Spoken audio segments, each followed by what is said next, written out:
어떤 소리는 우리를 전혀 다른 곳으로 데려간다.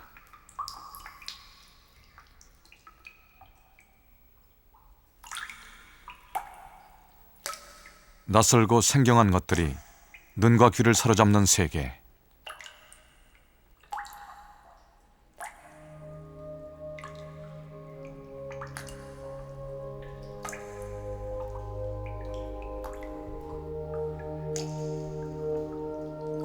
어떤 움직임은 온몸을 오싹하게 한다.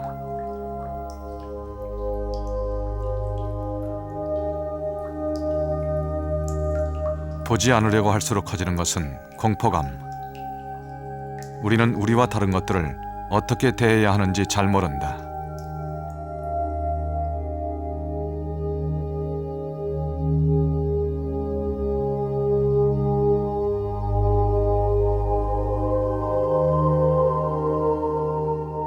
이 길고 다소 기괴한 녀석에게 우리가 붙인 이름은 지네.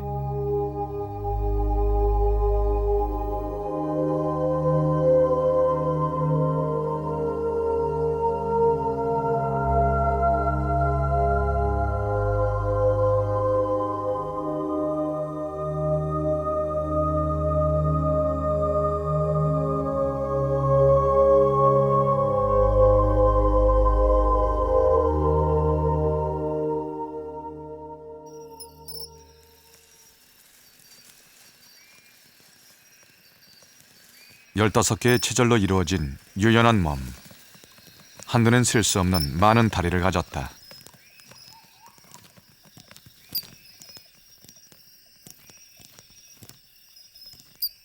마디마다 한 쌍씩 약 30개의 다리. 지구에는 약 3천 종류의 지네가 산다.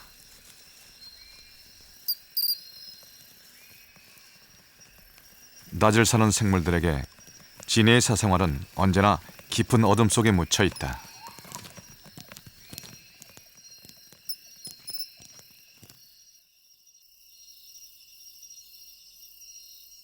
인간의 불빛이 어둠을 빼앗는 시간.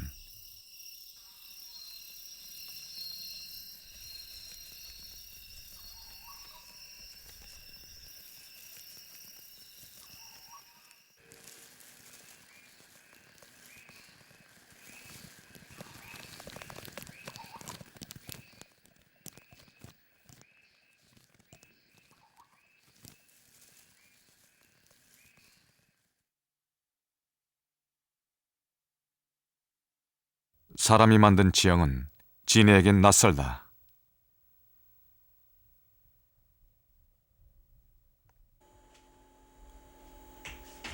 같은 시간, 같은 공간에 있다 해도 사람과 지네는 함께 살지 않는다.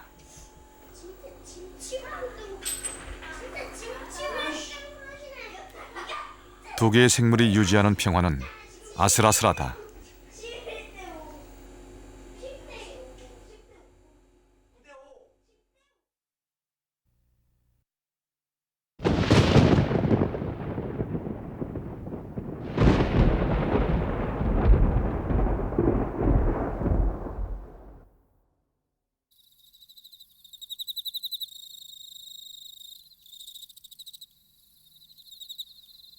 지네가 살고 있는 또 하나의 공간. 전설이다. 전설 속에서 지네는 수백 년 묵은 괴물이다. 나를 가물게 할 수도 있고 비를 내리는 조화도 부리는 괴물.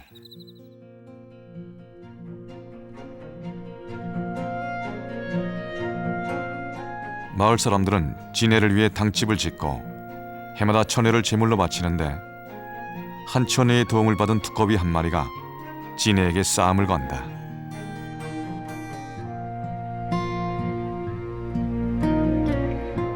천장처마에서 무슨 불덩이 같은 빛이 내려오고 두꺼비의 발목에서는 푸른 불줄기가 올라간다. 붉은 불덩이와 푸른 불줄기가 서로 맹렬히 싸운다.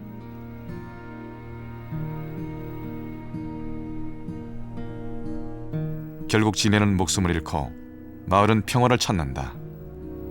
괴물, 그것은 우리가 생각하는 지네의 모습이다.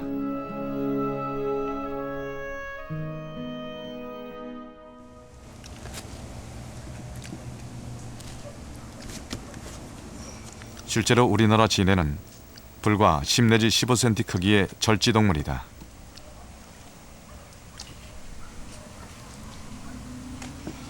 솔직히 겉모습은 그다지 호감이 가지 않는다. 사람에 비해 다리는 너무 많고 몸은 너무 길고 한마디로 징그럽다.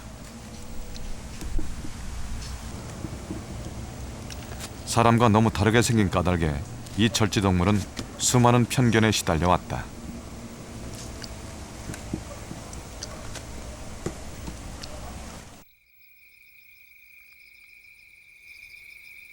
우리가 잠든 사이 어쩌면 한 번쯤은 진해의 방문을 받았을지도 모른다.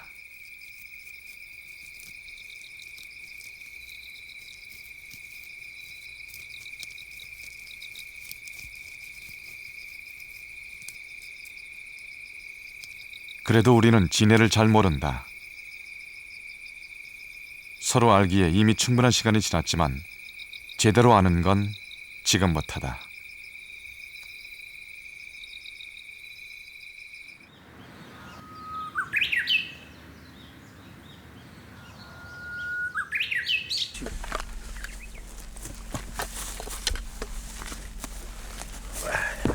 한 마리 있다. 와, 이 자동으로 있네 이거는. 돌 아래 햇볕이 들지 않으면서 축축한 곳. 진해잡이들은 귀신같이 안다. 해안 도서지방이나 충청북도 괴산은 진해가 많기로 유명한 곳.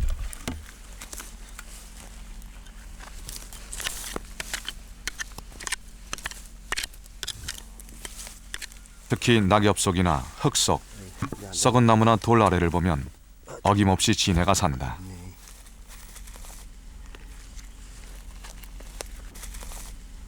인간과 진해의 역사에서 진해는 일방적으로 희생을 치러왔다. 사실 사람에게 진해는 생물이라기보다는 약이다. 절지동물 중 우리에게 가장 친숙한 것도 그런 이유에서다. 진해는 허리를 다친 데 효염이 있다고 알려져 있다. 현존하는 가장 오래된 한방의학서.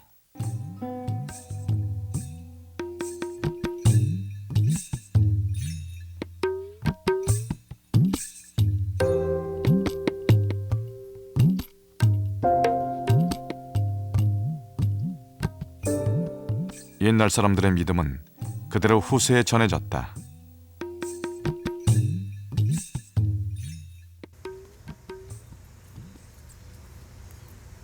죽은 진해 100마리보다도 산 진해 한 마리가 효과가 더 좋습니다. 왜냐하면은 이 산 진해는 배 안에 들어갔을 때 그 수음이 넘어가려고 할 때 독을 품어물거든요. 그 독이 약입니다. 그 독이 약인데 죽은 진해는 그 독이 없어요. 허리를 다치고 23년 동안 산진해를 먹어 효과를 봤다는 최기윤 씨.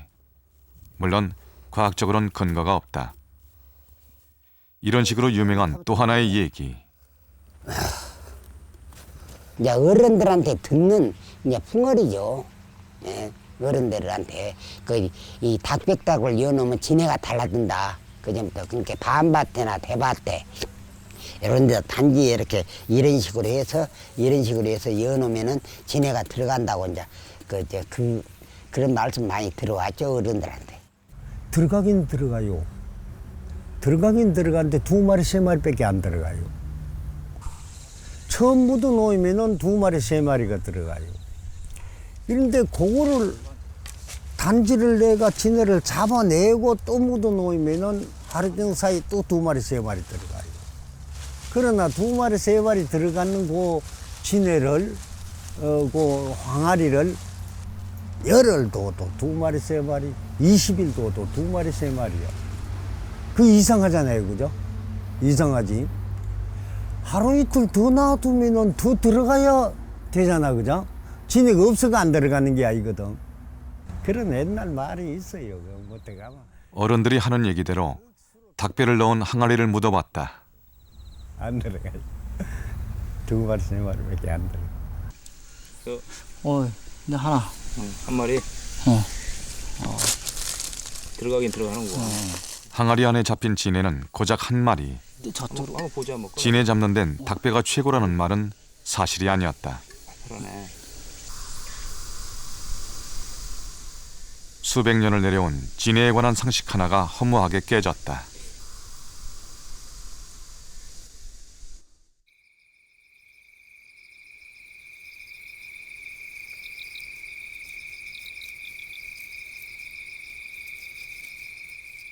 습기와 어둠, 살아가는 데 제약이 많은 듯해도 진해는 상당히 성공한 동물에 속한다.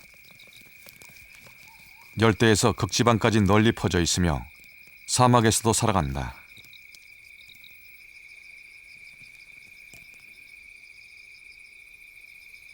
어둠을 틈타 생존하는 동물들. 어둠이 가장 큰 무기인 이들에게 운 좋은 밤이란 없다.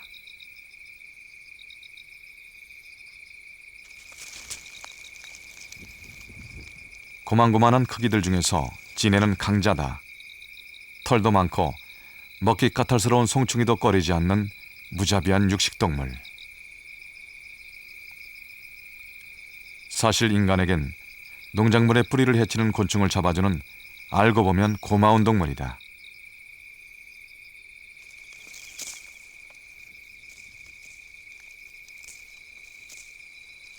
거추장스러워 보이는 다리가 사냥할 땐 아주 유용하게 쓰인다. 꿈틀대는 먹이를 고정시켜 사냥감을 제압한다.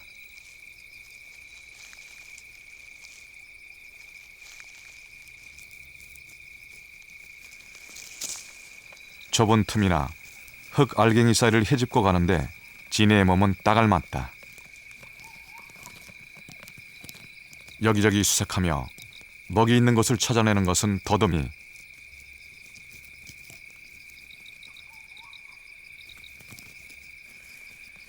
더듬이가 이끄는 대로 15마디, 30개의 다리로 된 긴 몸이 한꺼번에 이동을 한다.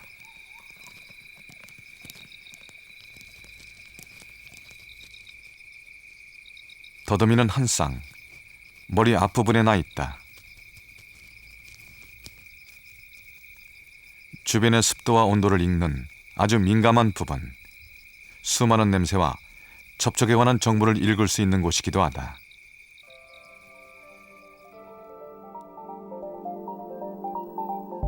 더듬이 전체는 섬모로 덮여 있다.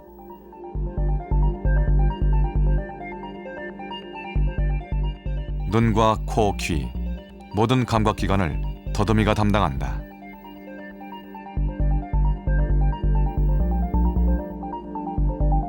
머리 좌우에 거의 형태만 남은 것이 눈이다.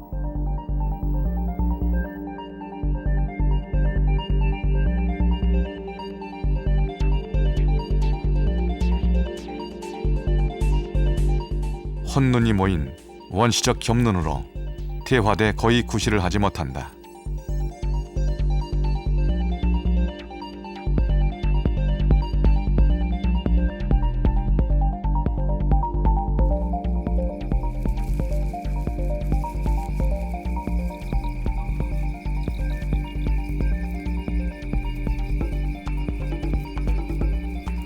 별 어려울 것 없는 먹이 사냥.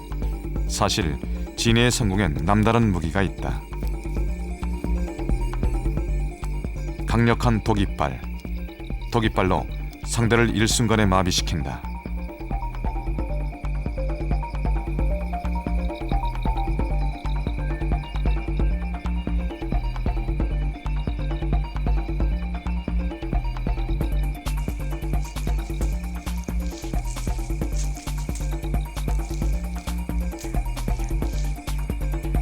작은 동물이라면 순식간에 마비시킬 만큼 강력한 독성.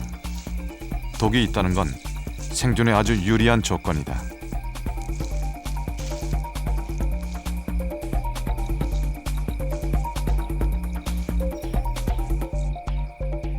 강한 것은 야생의 쥐까지 마비시킬 수 있을 정도. 맹렬하게 저항하던 도마뱀이 잠잠해졌다.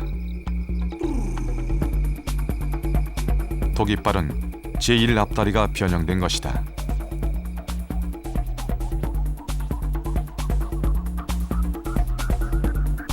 히스타민과 심한 통증을 유발시키는 세로토닌이 독샘에서 나온다. 사람이 물리면 빨갛게 부어오르고 통증이 심한 정도지만 도마뱀은 생명을 잃는다.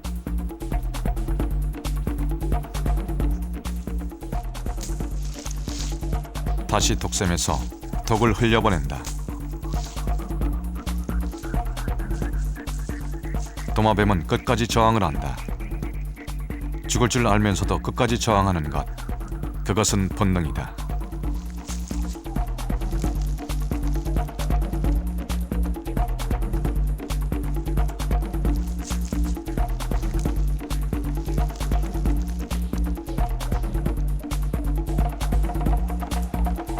독은 진해를 땅에서 1cm도 안 되는 낮은 세계의 강자로 만들었다.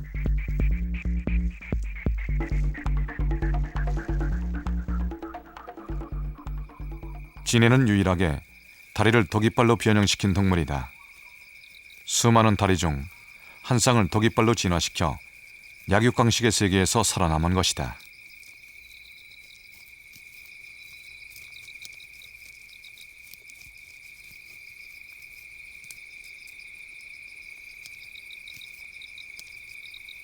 독이 있는 위험한 동물. 그래서 진해는 해충으로 분류된다. 이것이 인간이 다른 생물종을 이해하는 한계다. 물론 이 녀석에게도 약점이 있다. 곤충과 달리 몸껍질이 전혀 방수가 안 돼 종종 탈수가 된다거나 물에 빠지는 일이 생기는 것이다. 특히 마디마다 한 쌍씩 있는 숨구멍이 물에 차버리면 바로 혼수 상태다. 숨구멍은 평상시에도 이렇게 열려 있다.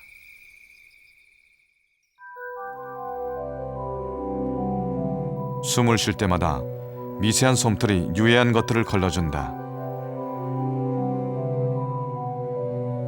겉보기와는 달리 진해는 늘 쾌적한 상태를 유지하는 동물이다.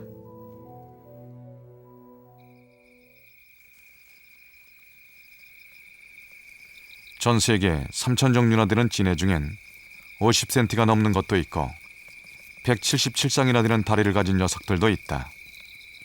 아마 진해 발자국이 찍히지 않는 지구의 겉표면은 없을 것이다.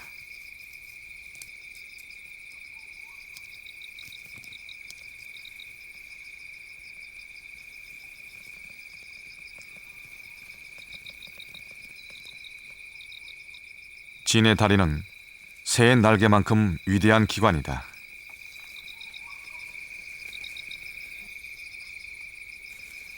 쇠절로 나뉜 몸은 어디든 통과할 수 있을 만큼 자연스럽다.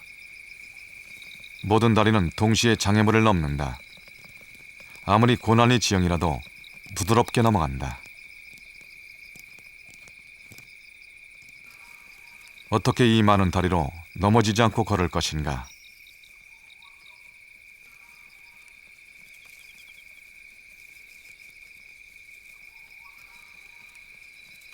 뒷다리가 더 길어서 앞다리의 바깥쪽을 밟을 수 있게 한 것은 그 고민의 결과다.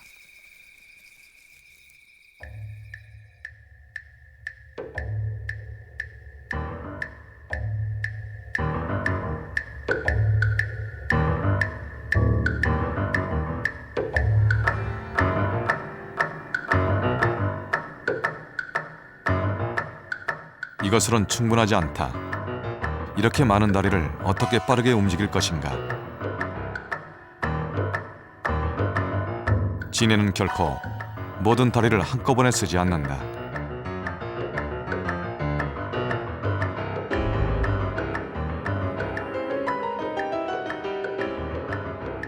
걷는 모습을 자세히 보면 땅에 딛고 선 다리는 몇 개 되지 않는다. 그리고 어느 한 점을 정해놓고 모든 다리가 차례차례 그 지점을 통과한다.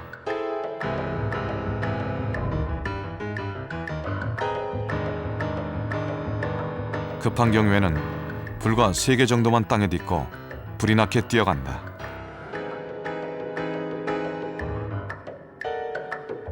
또 왼쪽과 오른쪽이 함께 움직이지 않는다. 사람이 걸을 때처럼 왼쪽과 오른쪽을 번갈아 앞으로 내민다. 꼬리부터 머리까지 작은 물결이 일렁이는 것 같다.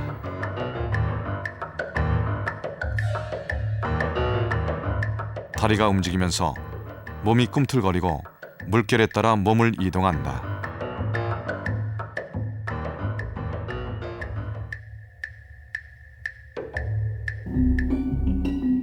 같은 절지동물인 노래기류는 좀 다르다.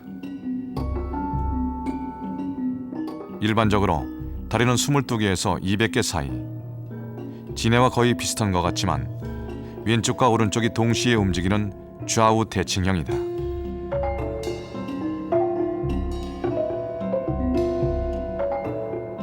조정경기 선수들이 노를 젓는 것과 같은 원리. 그 결과 지네보다 움직임이 느리다.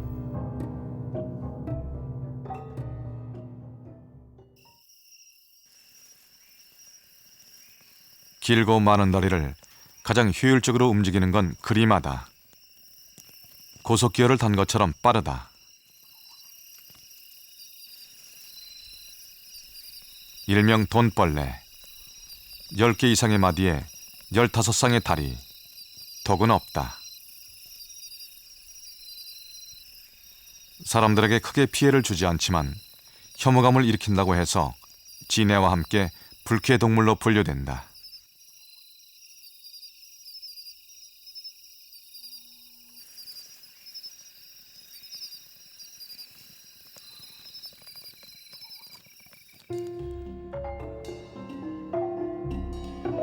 움직이는 원리는 지네와 같다.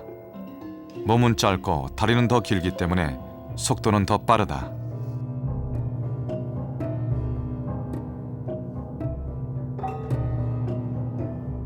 그리마도 뒷다리가 앞다리보다 훨씬 길다. 덕분에 걸을 때 발이 꼬이지 않는다.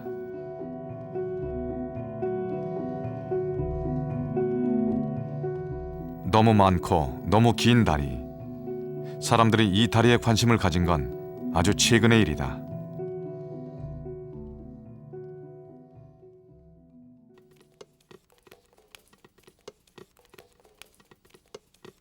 바퀴를 극복하는 이동수단으로 과학자들은 곤충의 다리를 주목한다. 곤충처럼 2개 이상의 다리를 효율적으로 움직이는 방법을 안다면 그건 혁명일 것이다.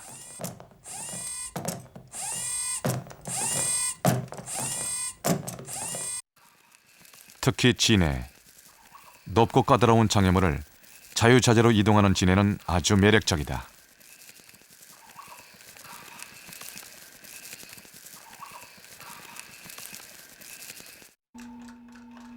그런 로봇은 지뢰밭이나 불발탄이 깔려있는 군대의 사격장에 들어갈 수도 있다.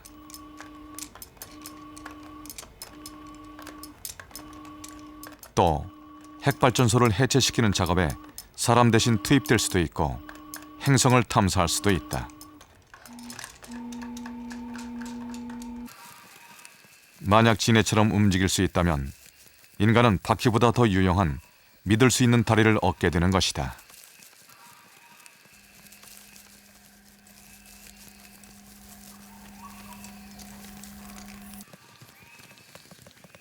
낮은 세계.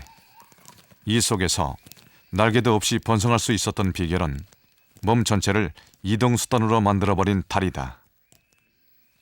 두 다리와는 다른 식으로 사는 방법을 택한 것이다.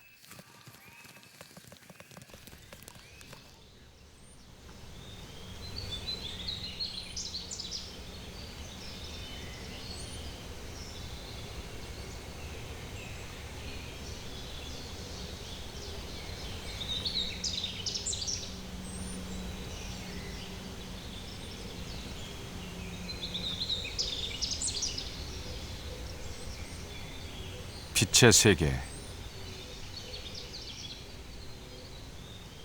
모든 것이 있어야 할 곳에 있다.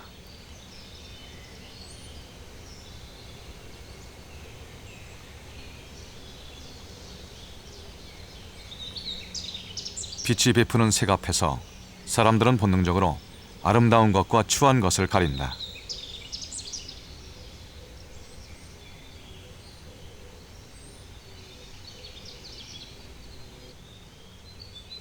우리와 분명히 다르지만 존중받는 생명들.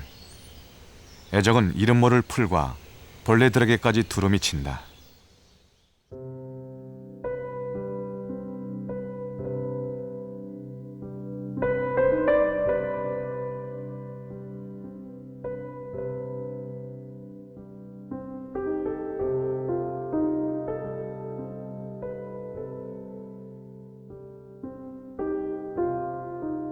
생이 폭발한다. 찬사와 노래가 받쳐진다. 진해에겐 없는 시간이다.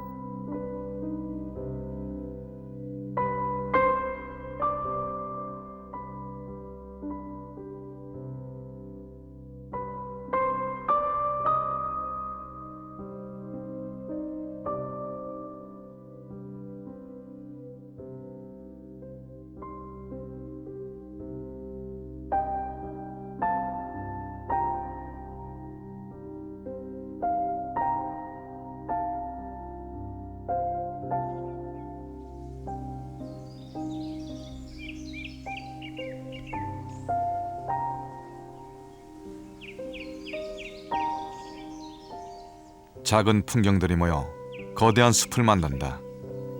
진해도 그 속의 일부라는 걸 우리는 가끔 잊어버린다.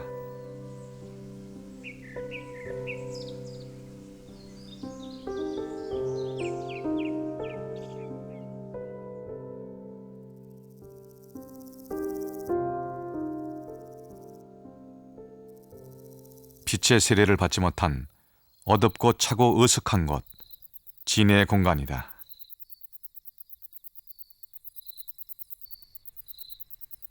인간이 말하는 아름다움이 여기엔 없다. 그래서인지 우리나라에서 진해는 제대로 연구한 결과가 없다. 어떻게 살고 어떻게 죽는지 무관심한 것이다.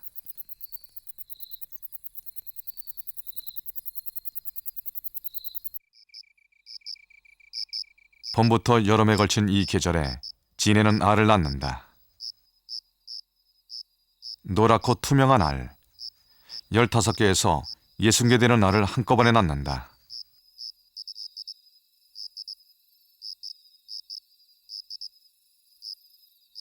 마치 바구니에 알을 넣듯 몸을 둥글게 말고 알을 낳는다.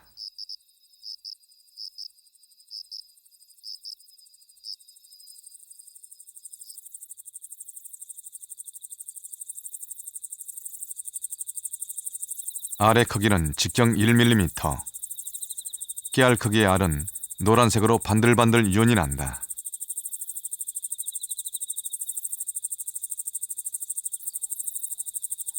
알을 낳는 건 체력과의 싸움이다. 약 30분에 걸쳐 30개 정도의 알을 낳는다. 암컷은 거의 탈진해버렸다. 하지만 더 중요한 일이 남아있다.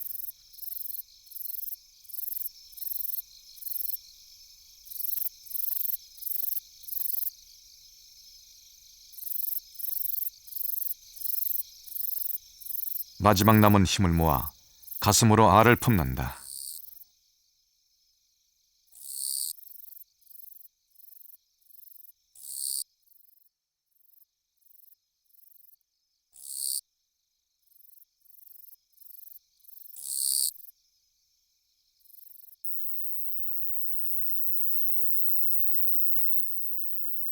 몸을 잔뜩 웅크리고 바깥 세상과 등을 진다. 대신 가슴 속에 작은 새끼 하나를 안았다. 알이 부화하기까지는 약 한 달이 걸린다.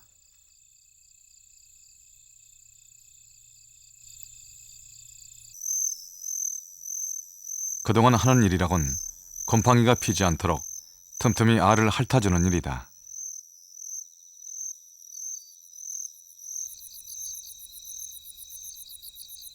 어미는 더 단단히 새끼를 움켜쥔다. 굶주림과 싸우며 포식자가 온다면 꼼짝없이 당할 수밖에 없는 시기. 진해 일생의 가장 위험한 시기가 시작됐다.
한 달이 다 됐는데도 알에선 별다른 변화가 없다.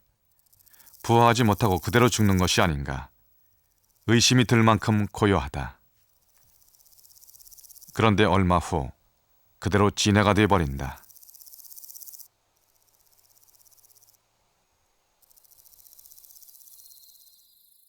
이것이 진해의 부화였다.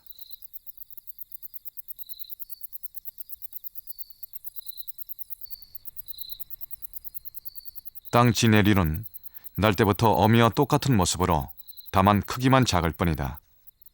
어미처럼 하나의 마디마다 한 쌍의 다리가 있다.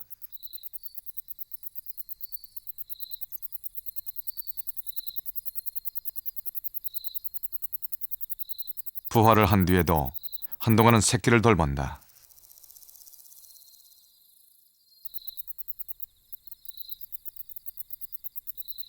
새끼가 독립하여 흩어질 때까지 어린 개체들의 생존율을 높이는 것이다.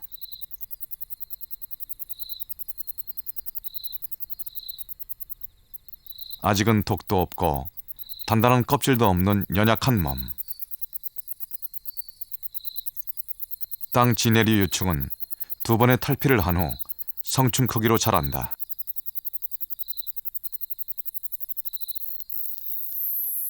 수명은 6년이라고 알려져 있지만 그건 운이 좋을 때의 얘기일 것이다.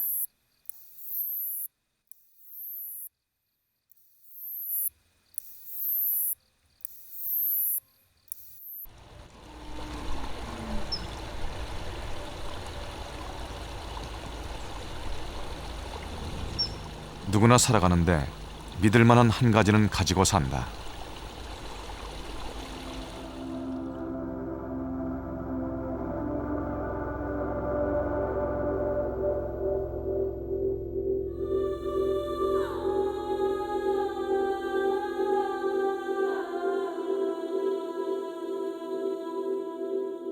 날개, 잠수 능력, 태양을 바라보는 용기, 가진 것을 마음껏 드러내며 솟구쳐 오른다.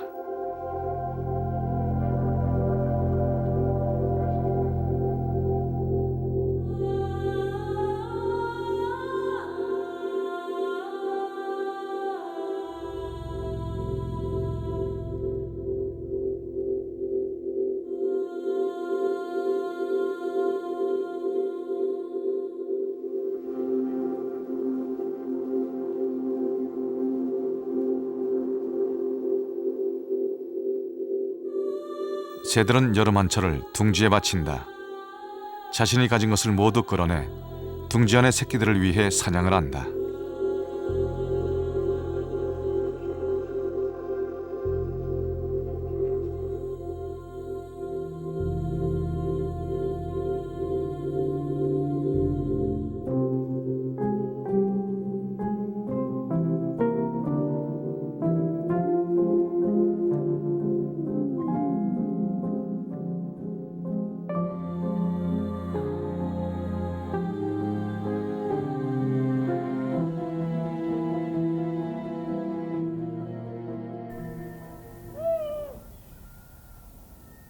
또 누군가 새끼를 키우고 있는 숲.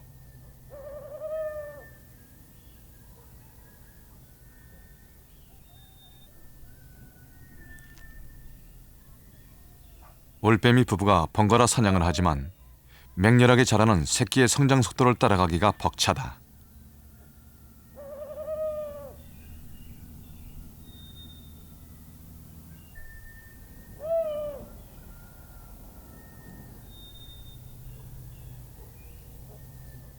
야행성인 진해는 밤의 포식자들에게 좋은 사냥감이다.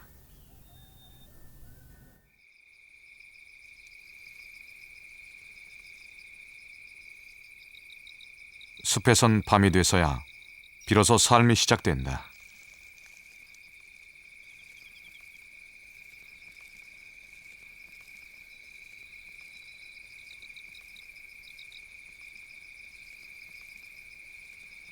활달하고 포악한 육식동물인 진해가 끔찍도 않는다 싶더니 마침 먹이를 먹는 중이었다.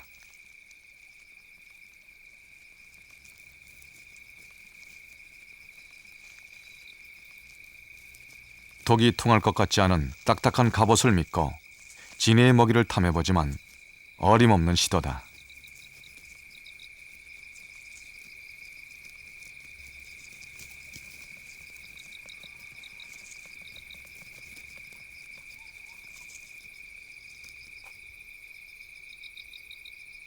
굶주린 자들은 먹이를 찾고 운이 좋은 자들은 잠시 휴식으로 들어가는 시간. 전쟁 같은 밤이 이제 막 시작됐다.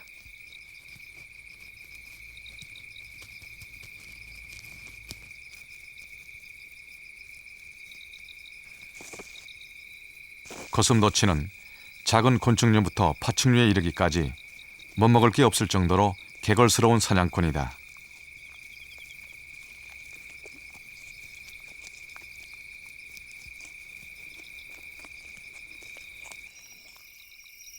허공에 대고 열렬히 냄새를 추적하는 주둥이가 긴 녀석, 따쥐다. 앞이 거의 보이지 않는 따쥐는 포악한 사냥꾼이다. 눈 대신 코로 먹이를 추적한다.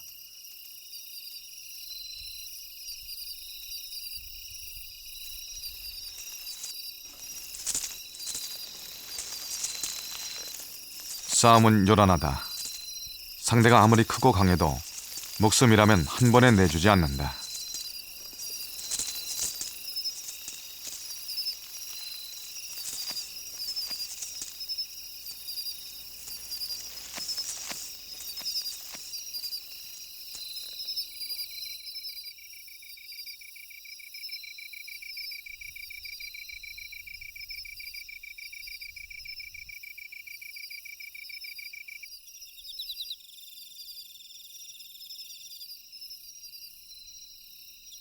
먹이를 감지한 두꺼비.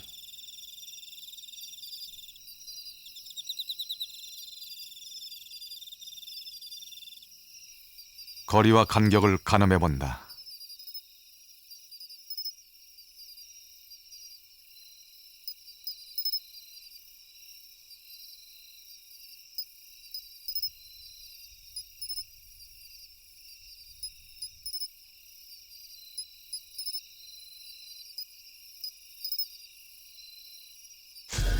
(1500분의 1초) 만에 운명이 결정된다.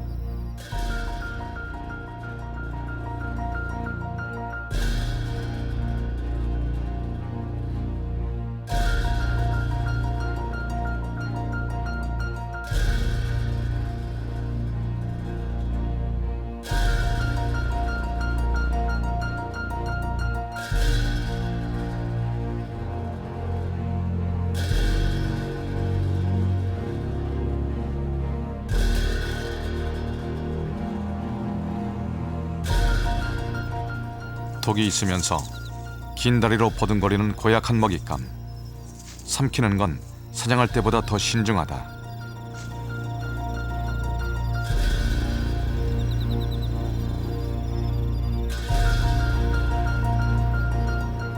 해가 지면 언제나 이런 밤이었다. 먹이를 사냥하고 누군가의 먹이가 되고. 이것이 우리가 기록한 진의 삶이다.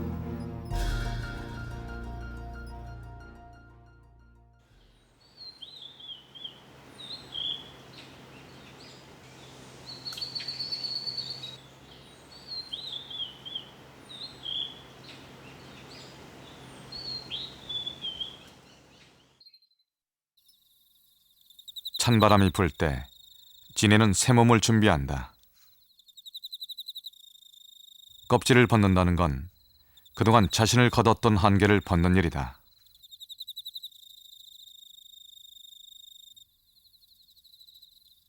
허물을 벗는 일은 긴 몸만큼이나 더디다.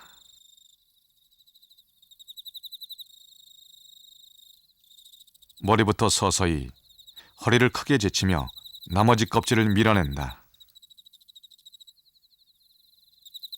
허물을 다 벗는 데는 24시간, 꼬박 하루가 걸린다.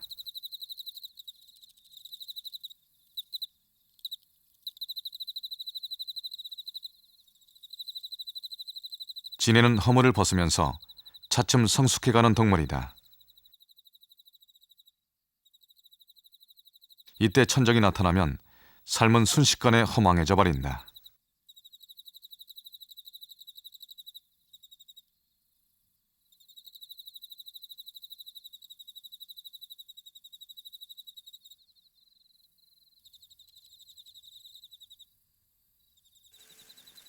허물을 벗은 진해의 몸에서 새로운 순환이 시작됐다.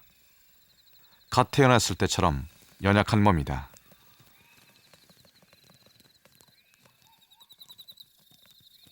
평소보다 연한 색깔의 몸. 단단한 키튼질 껍질을 갖기 위해선 몸을 말리고 시간을 기다려야 한다.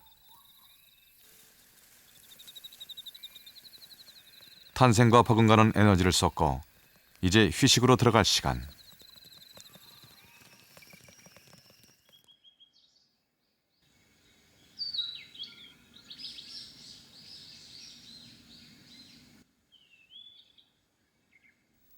진해, 너무 잘한다고 생각하지만 사실은 잘못 알고 있는 모든 불쾌한 생명들의 이름.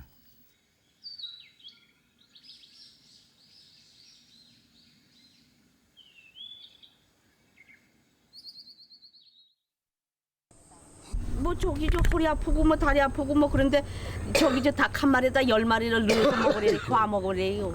저거를 누가 그러더라고. 그러면 5마리만 해 먹으면 낫는데요. 그런데 징그러워서 난 거. 우리 시째 맏동생은 13마리 해먹었는데 그 애 돌아가셨대. 어머나. 지네를 10마리씩 넣고 10마리를 해 잡섰어? 13마리. 13마리. 그런데도 그 애 돌아가셨어? 그럼 돌아갔을 때 나한테 전화를 걸고는 전화를 거는데 전화를 받으니까 어째 그전 같지 않고 이상하더라고. 그래도 말을 안 해. 그래도 그 질로 중풍이 났대. 아니죠. 말도 안 들어서 보약도 젊어서 먹어야 효과 있다고. 다 늙이게 13마리 먹으래. 저기, 근데 그래 한 달에 한 마리 먹잖아. 한 마리 더 치네. 한 마리 더 치워, 그지? 지네가요. 다리가 많아서 어디 들어오면 쉐 소리가 나잖아요. 그래서 바람 부는 것 같아요. 아유, 부셔버리는 소리가 발이 하도 많아가지고. 전부 찌당은 바람이요? 그래서 아주 거 댕기는 게 새 소리가 나는 거. 보석보석합니다. 그 발이 들어오는 게 무서운가 봐. 지네 조그만 게 사람보다 소리가 더 나니? 에이, 소리 날 적에는 어디 바람이 들어나고 돌벙돌벙 살피잖아. 나고 말고 엄청나요. 소리가 그렇게 난대. 뒤에서 뭔가 그 이 옆에만 오면 하면 뭔가고 보면 지낸데 뭐. 그게 그렇게 빨라요, 저 지네가. 옛날에는 이 천지 아플 때다가도 나오고 뭐 밭바다가 뭐 부뚜막에 기댕기고 이랬는데 시방은 집들을 다 문을 탁탁 해닫으니까 그거 들어